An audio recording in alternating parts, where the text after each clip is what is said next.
Hey everybody. It's a dreary afternoon in Dothan, Alabama, Zone 8B. I did not know if I was going to do a video, and honestly, I don't know what I'm going to do in this video other than talk to you guys about what I have been doing over here on the side of the driveway. If you're new to the channel, welcome. I'm Megan. I garden in Zone 8B. That is in Dothan, Alabama, on the southeast corner of the state of Alabama. We are 20 minutes north of the Florida line. So, over here in this area of the garden, I've been doing some work the last couple of days. You know that I've had a friend helping me lay out some plants and just kind of giving me a little bit of relief over the last month or so, and he did a wonderful job. But I think the gardeners are going to understand that as I look around, even though he did an awesome job, I'm seeing things that I might do like a little differently, like a little alterations that I might make just to make it more of my vision. And so one of the major things that I'm talking about here are the hollies that you see in the back. So now, you may or may not remember that John had placed 6 hollies over here on the side, sort of giving me a pathway to my mom and dad's yard. I live next to my parents. Well, I love it and I think it's very, very pretty, but what I think I'm gonna do now is take up those 6 hollies. And I know that's gonna be some work, but I think I'm going to take up the 6 hollies, and the reason that I'm going to do that is because I'm going with a design that I had initially thought of, but I didn't follow my gut, and now I'm going to follow my gut. I am going to put in some staggered Oakland Hollies all along the back of this bed. And I'm really excited about that because what I miss is my cottage garden. You know, I miss having so many layers. I miss just tons of green everywhere you look. And that was what I had really wanted to accomplish in my last garden. And I feel like I was able to really do that in the last garden, like the layering and all that. So what I've been doing out here is just putting in some plants, moving some plants and trying to create that. Now, I managed to get 2 hollies planted today, and then this one I planted the other day. So if you can see what I'm doing here, I'm not doing anything very, measured, because I think one of the great things about a cottage garden is you don't have to have exact proportions and you don't have to do anything exact. That's what I love about it, is that it's like accidentally pretty. So, okay, I've kind of placed some of the hollies like here, and then behind that pine there with a 3rd one.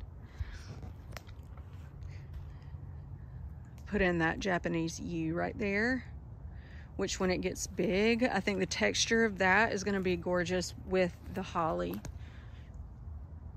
Lots of green and layers. Let me turn around. There's a lot of work on that side of the bed that I think I'm going to do. I just have to figure out what. Okay, let me walk over here to the driveway so that I can give you guys a good vantage point of what has been going on.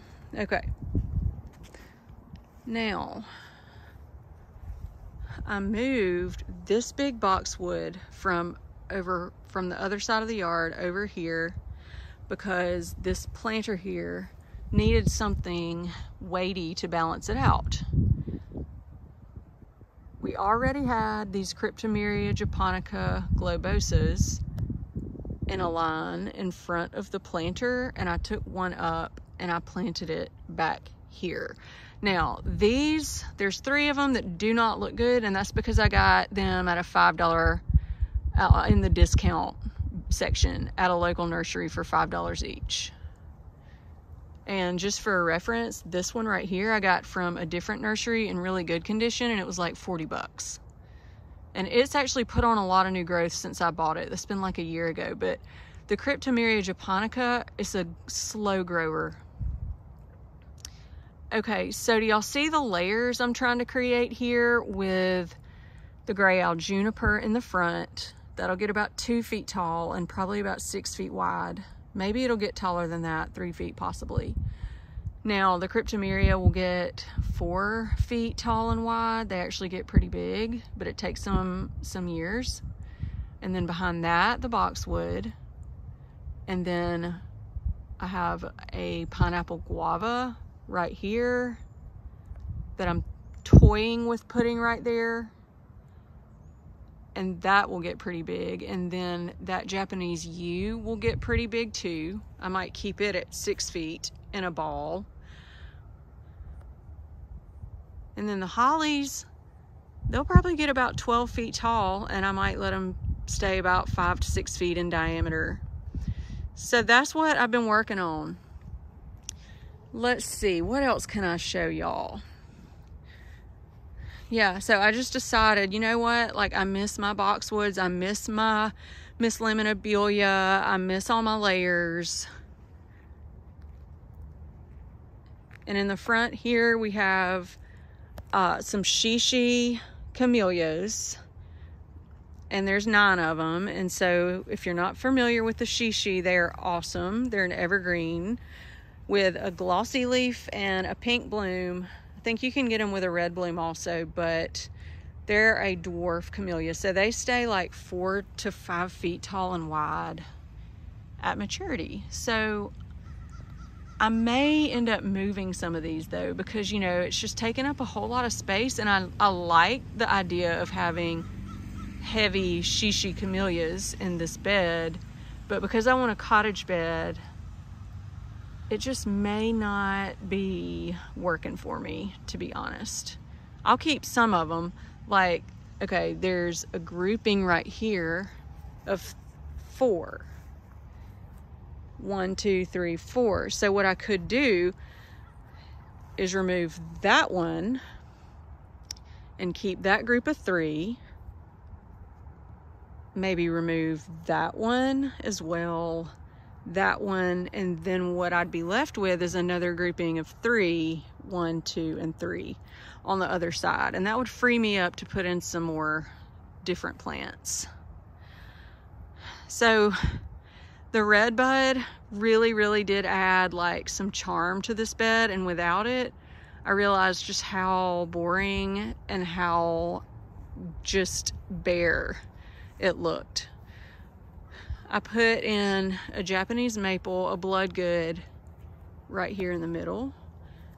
And eventually, you know, that'll be good, and it'll be a good focal plant and give me height, so that's good.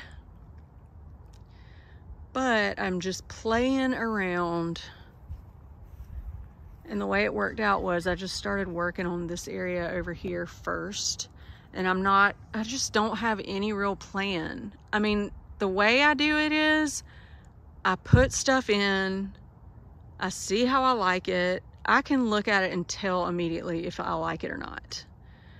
And sometimes I can stand back and visualize something that needs to go there. I did that with that big boxwood over there. I was standing back in the driveway just studying the bed, and it came to my mind the picture of that big boxwood right there next to that planter, because, you know, I knew I needed something over here by the planter. Sometimes I don't have to put something in the ground in order to know that I'm gonna like it, but sometimes I do. That's just the way it works for me. Is it more work? Yeah. And is it the smartest way to do it? Probably not. But it's just what works for me. I'm not one who is gonna be super organized and plan out where every single plant is gonna go in my garden before I plant it. So don't feel bad if you don't do that. And don't feel bad if you do that. It's great.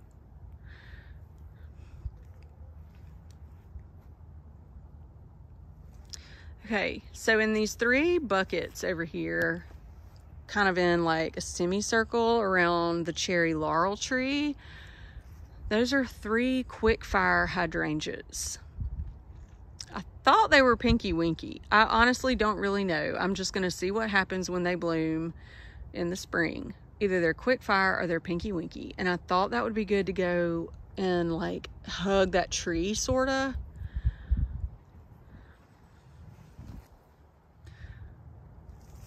I put 6 bubblegum pink knockout roses in 2 groups of 3 on either side of this bed, and now I'm questioning that.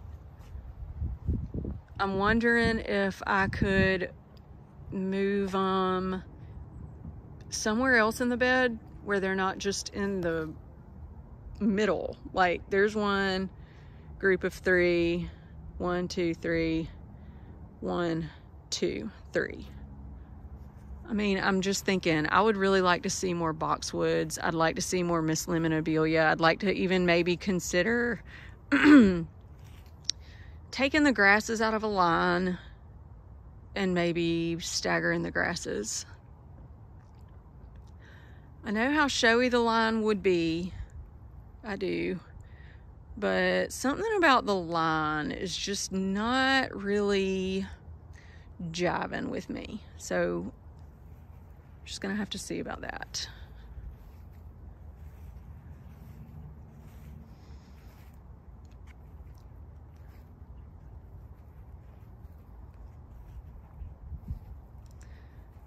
This over here is a Jessica's Ruffles camellia that I had planted in the shade when we had the redbud tree.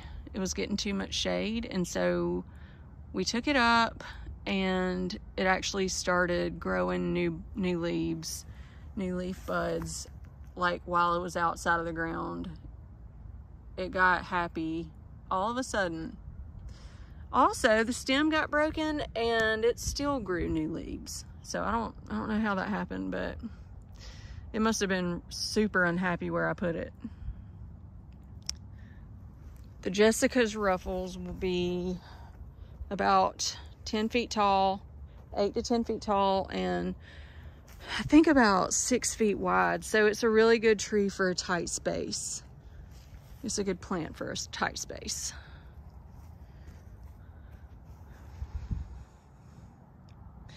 All right, y'all, I just wanted to give you guys this update and hear any thoughts you have.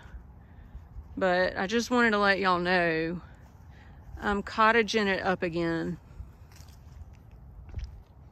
And I can't wait until the spring. I'm already ready for the spring to see what these things are gonna do. Okay. I'm really happy with that right now. All right, I hope y'all have a good week, and I'll see you in the next one. Thanks for watching.